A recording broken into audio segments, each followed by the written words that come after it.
1절에서 7절 말씀 교독을 하도록 하겠습니다. 오늘 상속자가 되게 하려 하심이라 라는 제목으로 디도서 3장 1절에서 7절 말씀을 함께 보겠습니다. 교독을 하겠습니다. 너는 그들로 하여금 통치자들과 권세 잡은 자들에게 복종하여 순종하며 모든 선한 일 행하기를 준비하게 하며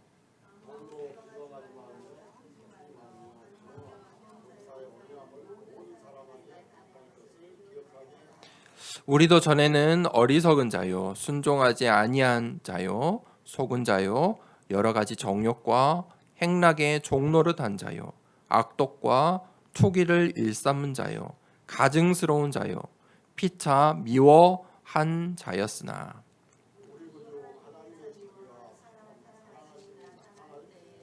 우리를 구원하시되 우리가 행한 바 의로운 행위로 말미암지 아니하고 오직 그의 긍휼하심을 따라 중생의 씻음과 성령의 새롭게 하심으로 하셨나니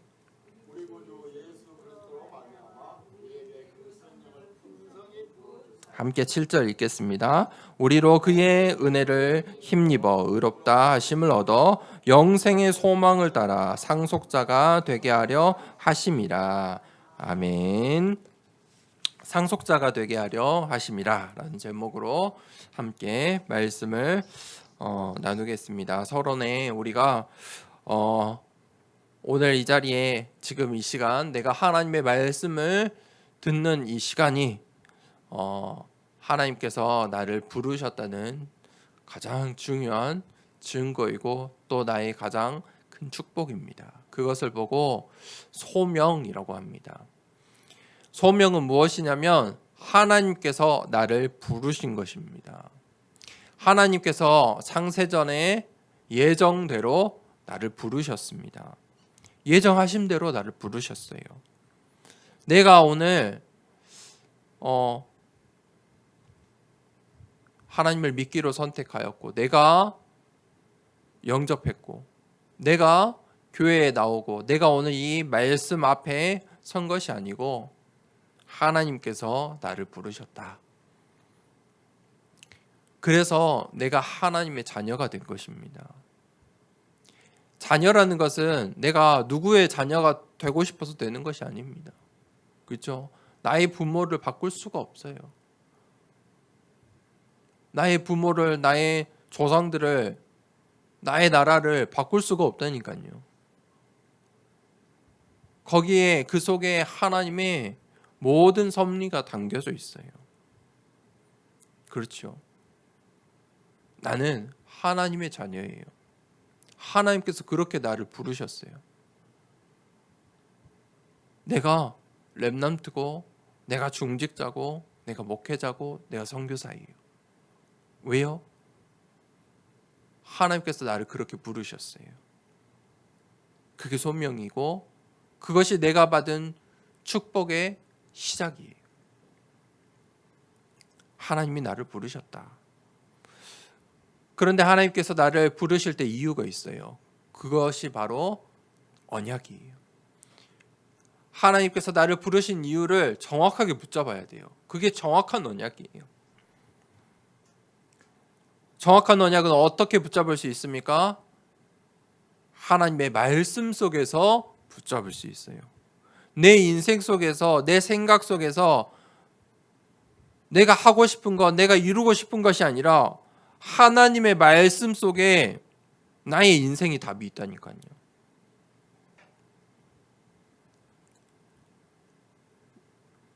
내가 중요한 게 아니에요. 나의 열심이 중요한 것이 아니에요. 정확한 언약이라는 게 무엇일까요? 정확한 언약이 있고 정확하지 않는 언약이 있다는 말이에요. 정확한 언약은 모든 것을 살리는 것이에요. 그것으로 확인할 수 있어요. 내가 붙잡은 언약이 정확한 것인가? 어떻게 확인할 수 있냐? 내가 붙잡은 언약이 정확하면 모든 것을 살리게 되어 있어요. 그런데 내가 정확한 언약을 붙잡지 못했다면 우리의 가족을 또 교회 안의 렘넌트를 중직자를 어렵게 하고 시험 들게 하고 교회를 힘들게 하는 거예요. 그것은 내가 지금 잘못된 언약을 붙잡고 있어서 그래요. 정확한 언약을 붙잡으셔야 돼요. 정확한 언약을 붙잡으면 모든 것을 살리게 되어 있어요. 그러면 내가 모든 것을 살리는 언약을 붙잡으면 돼요. 하나님께서 나에게 그 정확한 언약을 주셨어요. 오늘 말 이유가 있죠. 하나님의 망대라서. 하나님께서 나를 망대로 부르신 거예요. 그리고 언약을 주셨어요. 망대의 역할을 해라. 이 세상의 빛과 소금이라. 우리 인생에 선택해야 되는 중요한 순간이 있다. 나에게 문제와 갈등과 위기가 있다면 반드시 하나님의 망대 되는 선택을 하세요. 내가 하나님의 망대예요. 그러면 무엇을 해야 됩니까? 내가 있는 그 가정, 내가 살고 있는 이 지역, 나의 업의 현장에 내가 하나님의 망대 역할을 해야 돼요. 그것을 보고 영적 서밋이라고 하는 거예요. 파수꾼이에요. 하나님의 망대는 미래를 준비해요. 그래서 하나님의 망대에게 가장 중요한 것이 무엇입니까? 하나님의 언약이에요. 하나님의 언약을 놓치면, 하나님의 언약이 없으면 망대를 세울 수가 없어요. 할 일이 없잖아요. 그렇죠. 하나님의 언약보다 이 세상에 중요한 것이 없어요. 오늘 디도서에 하나님께서 우리를 상속자로 부르셨대요. 첫 번째 대지에 3장 1절에 너는 그들로 하여금 통치자들과 권세자분들에게 복종하며 순종하며 모든 선한 일 행하기를 준비하게 하며. 성경적인 우리가 먼저 세계관을 가지고 있어야 돼요. 성경은 하나님의 말씀이에요. 믿으십니까? 그런데 오늘날 많은 이 신학자들이 또 많은 교회 목회자들이 이 성경을 다양한 각도로 봐요. 최고의 인문학의 서적이야. 최고의 책이야. 온갖 좋은 수식어는 붙이는데 지금 이 세상의 방식으로 성경을 봐요. 그리고 말해요. 최고의 도덕책이야. 최고의 성공책이야. 최고의 처세술의 책이야. 그래서 신학자들조차 성경을 연구하는데 세상의 원리, 세상의 방식으로 해요. 세상의 철학으로, 논리로 성경을 분석하고 해석하고 있어요. 그런데 성경은요, 하나님의 말씀이에요. 사람의 것으로 하나님의 말씀을 분석할 수가 없어요. 하나님의 말씀이라니까요. 하나님께서 나를 부르셨어요. 내가 하나님을 선택한 것이 아니에요. 하나님의 말씀을 믿는 그 믿음의 자세가 가장 중요한 거예요. 성경을 보는 눈이 중요해요. 그래서 어떤 사람들은 성경을 보면서도 똑같은 말씀을 보는데도 민족신앙, 우리 민족에, 그래서 이 민족신앙 하는 사람들은 이제 정치까지 하는 거예요. 해방신앙, 좌우로 민족신앙, 해방신앙, 좌우로 성경을 해석하는 거예요. 여성신앙, 엄청 다양해요. 계속 나오고 있어요. 성경은 그런 눈으로 본다니까요. 그런데 성경적인 세계관은 무엇입니까? 성경은 무엇을 말해요? 하나님의 나라, 사단의 나라, 세상의 나라. 그 눈으로 성경을 봐야 이해가 돼요. 왜 신학자들이 성경을 하나님의 말씀으로 보지 못하냐면 다른 눈으로 보는 거예요. 하나님의 나라, 사탄의 나라, 세상의 나라를 믿지 못하는 거예요. 보지 못하는 거예요. 우리는 이 세상의 나라 속에 있어요. 오늘 이 디도서 3장 1장은 이 세상의 나라에 대해서 말해요. 우리의 시대, 우리의 현실, 그 안에 내가 놓여져 있어요. 우리가 그 안에 하나님의 망대로 있는 거예요. 우리 더사랑교회가 2023년도에 이 광주에 하나님의 망대로 서 있는 거예요. 그것이 이 세상 나라예요. 하지만 그 속에 하나님의 역사와 사단의 역사가 같이 이루어지고 있어요. 그래서 우리는 하나님의 망대를 세우는 거예요. 하나님의 망대라는 게 지금 어떤 새로운 단어가 아니에요. 새로운 내용이 아니란 말이에요. 성경적인 세계관으로 성경을 보는 거예요.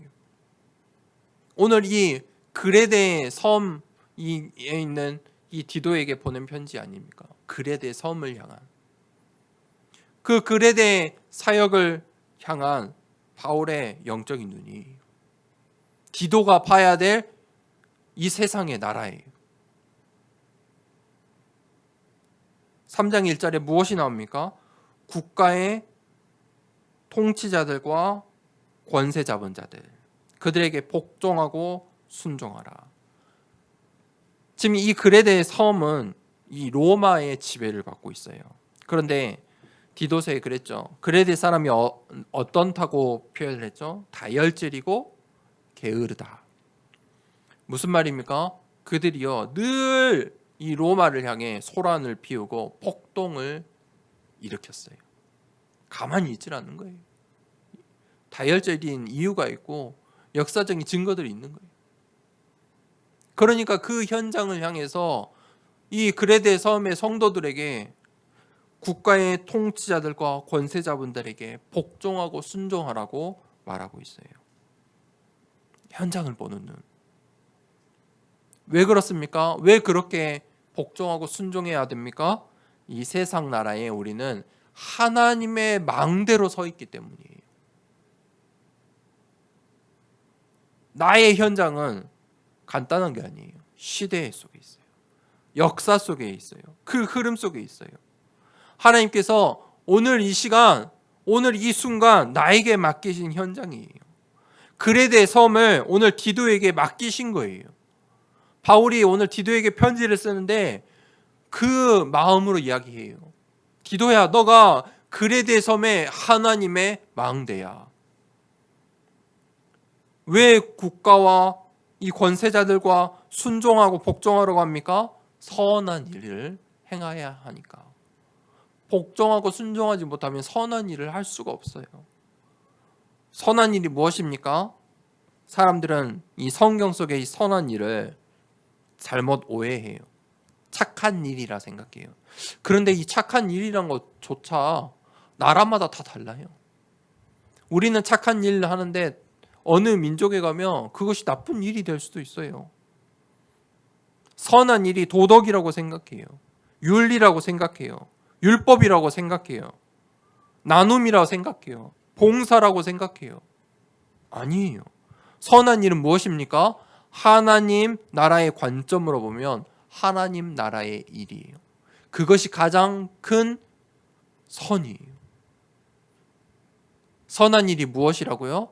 하나님 나라의 일. 그거보다 선한 게 없어요. 내 인생의 가장 선한 일이 무엇이냐면 하나님 나라의 일에 쓰임 받는 거예요. 그게 가장 선한 것이에요. 세상 사람들이 비판하고 비난하고 욕을 하고 손가락질을 해도 하나님 나라의 일에 쓰임 받으면 그것이 가장 큰 선한 일이에요. 복음을 위한 일, 그것이 가장 큰 선한 일이에요. 너가 복음을 위해서, 선한 일을 위해서, 하나님 나라의 일을 위해서 통치자들과 권세 잡은 자들에게 복종하고 순종하라는 거예요. 무엇 때문에요? 복음 때문에. 반대로 말하면 지금 그레데 섬에 너희들의 그 다혈질을 가지고 소란을 이루고 로마를 향해 폭동을 일으키는 것은 복음에 방해되는 일이야. 그 말을 하고 있는 거예요. 우리는 언약을 붙잡아야 돼요. 이 성도들이 지금 언약을 놓쳐서 그래요. 정확한 언약을 놓치니까 이 그레데 사람들의 억울함이 있겠죠. 그레데 사람들이 억울하고 화가 나는 이유가 있겠죠.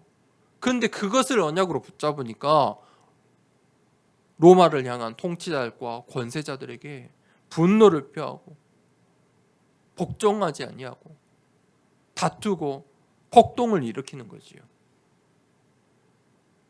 그런데 정확한 언약을 붙잡으면 어떻게 돼요? 디도처럼 바울처럼 하나님의 망대를 써요. 바울은 지금 어떤 상황이에요? 로마의 죄수예요. 누가 더 하나님 나라의 선한 일을 하고 있습니까? 그러면서 아무도 비방하지 말며 다투지 말며 관용하며 범사의 온유함을 모든 사람에게 나타낼 것을 기억하라. 우리도 전에는 어리석은 자요 순종하지 아니한 자요 속은 자요 여러 가지 정욕과 행락에 종노릇한 자요 악독과 투기를 일삼은 자요 가증스러운 자요 피차 미워한 자였으나. 세상 나라의 이 사람들에 대해서 말하고 있어요. 무슨 말입니까? 2절 3절은 불신자들에 대해서 말해요. 불신자를 대하는 이 자세에 대해서 말하고 있어요. 그들을 비방하고 그들과 싸우지 말라. 관용을 베풀고 온유함을 보이라. 불신자라는 말이 무슨 말입니까? 복음을 모른다는 거예요. 그러니 복음을 모르는 사람들을 비방하고 그들과 싸울 이유가 없는 거예요. 그들은 전도의 대상자들이에요. 그게 전도자의 자세예요. 전도자의 자세는 무엇입니까? 관용하고 온유한 마음을 갖는 거예요. 왜 그렇죠? 그 속에 하나님의 시간표를 찾기 때문이에요. 그래서 누림이라는 게 나와요. 기다릴 수 있는 거예요. 우리는 범사의 전도의 망대예요. 범사의 온유함으로 전도의 망대를 세우는 거예요. 24의 기도 속에서 파수꾼의 망대로 서 있는 거예요. 나는 이 복음을 가진 하나님의 망대예요. 불신자들과 완전히 다르지요. 그런데 우리가 그렇게 하나님의 망대로 불신자들에게 이 국가의 통치자들과 권세자들에게 복종하고 순종하고 그들에게 관용을 베풀고 온유할 수 있는 이유는 우리도 죄인이었기 때문이에요. 그것이 3절이에요. 우리도 전에는 그와 같았다는 거예요. 로마서 3장 23절에 모든 사람이 죄를 범하였음에 하나님의 영광에 이르지 못했다고 말하고 있어요. 무슨 말입니까? 원죄. 창세기 3장의 그 원죄 이후에 모든 사람이 죄인이라는 거예요. 모든 사람이 죄인이에요. 예외가 없어요. 그 원죄 아래 우리는 그 죄성 아래 그 연약함 아래 우리는 자범죄, 죄를 지어요. 또 우상 숭배한 우리 조상들의 죄의 값까지 치러야 돼요. 3, 4대까지 그 죄값을 물겠다. 우상 숭배의 죄값까지 있어요. 내가 하지도 않았는데, 그렇죠? 그 죄의 문제를 해결할 수가 없어요.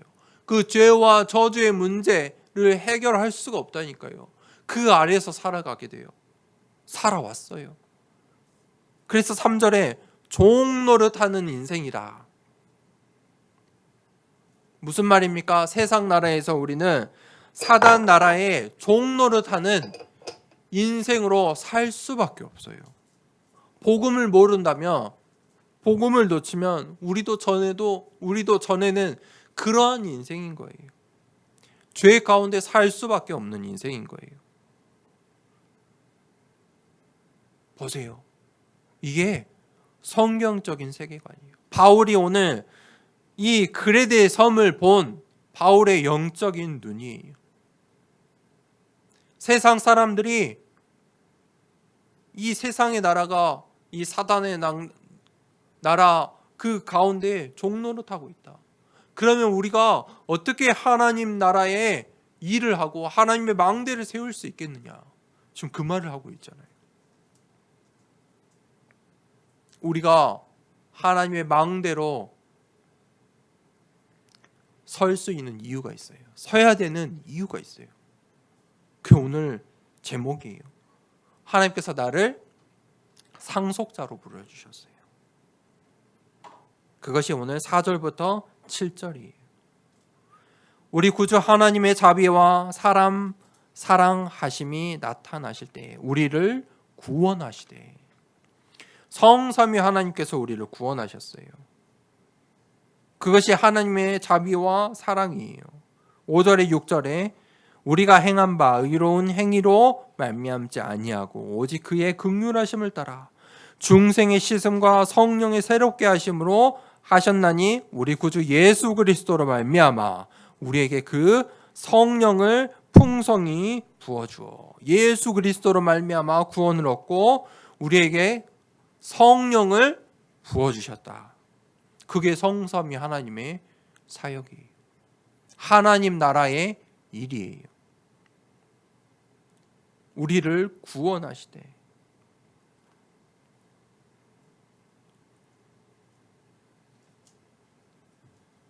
뭐라고 말했죠? 의로운 행위로 말미암지 않았다. 구원은 우리의 의로운 행위로 된 것이 아니다. 율법과 선행으로 된 것이 아니다. 오직 구원은 어떻게 해요? 예수 그리스도로 말미암아. 오직이에요. 구원을 얻는 것은 단 한 가지 방법이에요. 예수 그리스도. 그 구원의 길은 한 가지다. 오직이다. 그래서 중생의 씻음을 얻고, 무슨 말입니까? 과거와 현재와 미래의 모든 그 죄의 문제가 끝이 난 거예요.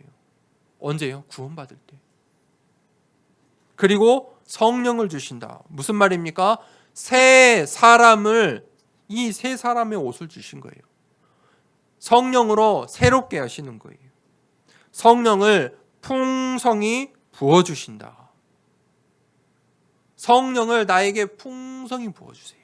성령의 내주, 인도, 충만이. 왜 그렇습니까? 왜 이런 축복을 나에게 주셨습니까? 나를 상속자로 부르셨기 때문이에요.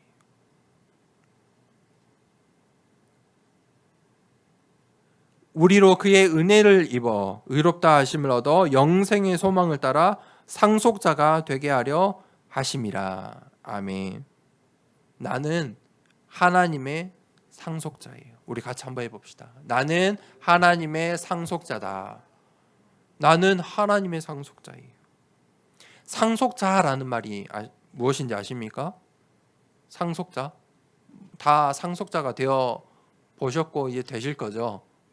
상속자.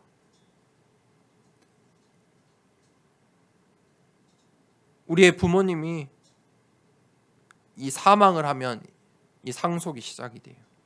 그러면 그 상속은 범위는 무엇이냐면 재산과 이 신분상의 지위 이렇게 되어 있어요. 법 안에서는 재산과 신분상의 모든 지위가 상속이 된다.